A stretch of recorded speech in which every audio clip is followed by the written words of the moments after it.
Here's another good example of using a totals problem. If we look at the question, it asks what are the costs of a bush and a tree, and the costs of a bush and a tree. So those will be our variables. Maybe I'll call the price of a bush B, and the price of a tree T. That seems natural. And now if we look through the question, it says a landscaping company placed 2 orders with a nursery. The first order was for 13 bushes and 4 trees, and it totaled $487. Since bushes and trees are worth different amounts and I have a worth, a value equation, I ought to use the weighted total sort of template. And that is typically we write the price of a bush and then how many we have. But since this time we know how many we have and we don't know the price, I'll kind of just conveniently flip-flop the order. We'll write 13 quantity times the price of a bush, and then 4 trees, 4 times the price of a tree, and that has to add up to $487. And then to answer the other question, the second order, to write the other equation, we can look at this sentence. Another order was placed for 6 bushes and 2 trees, and that added to $232. And so I can write that equation, 6b and 2t. And when I add those together, I get $232. And this particular equation, or this particular system of equations, is in standard form, so probably would be a good candidate for elimination. But I thought I might show you quick a little preview of some things to come. I'll show you how fast we can solve this using matrix methods. So with a matrix method, we have to have things in standard form, and what you do is you type into your calculator a matrix of just the numbers. So 13, 4, and 487. This is a matrix when you write a grid of numbers, and 6, and 2, and 232. So I've got to type this matrix into my calculator, and then I'll look for a command which is called reduced row echelon form. I know you probably have no clue what that means, and in fact our pre-calc students probably have little idea what that means, but that's the command that happens to rewrite this matrix into a convenient form for finding the answers.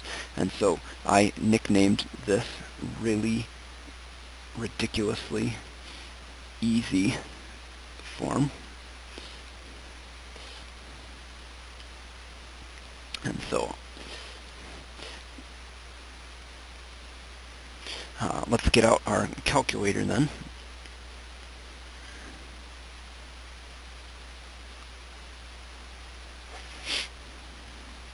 And so let's get out our calculator then. And to type in a matrix, you need to go to the matrix menu.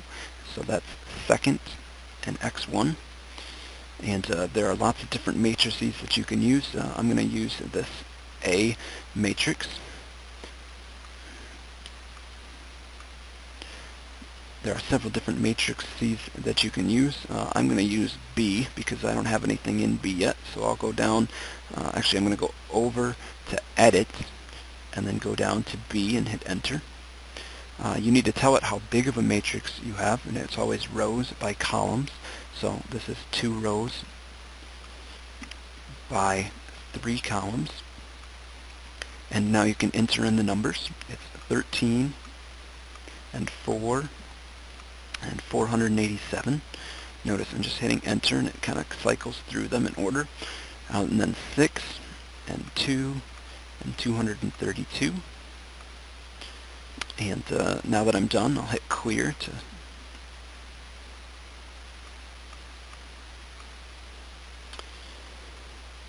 and now that I'm done entering in things, I'm going to go back into the matrix menu, and I'm going to do some math with this matrix. I'll go over to math, and I'm looking for really ridiculously easy form, which is down here, and I'll hit enter.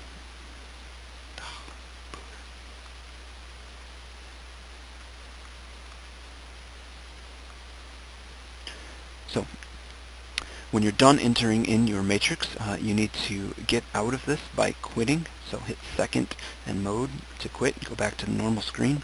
And now we'll go to the matrix menu again, and we're going to do some math on that matrix B. So go down to math and look for really, really easy form, or really ridiculously easy form, and hit enter. You need to put in these parentheses now matrix B, and so you go back into the matrix menu, hit B, and hit enter, and what it does is it rewrites that matrix a little bit. The first 1, 0, 0, 1 that's here is an example of what's called the identity matrix. You don't really need to know that. What you're really interested in is these numbers here. 23 is the first variable, B, the number of, or the price of a bush, and 47 is the second variable, and that is the price of a tree. Notice how quickly and easily it can answer that question.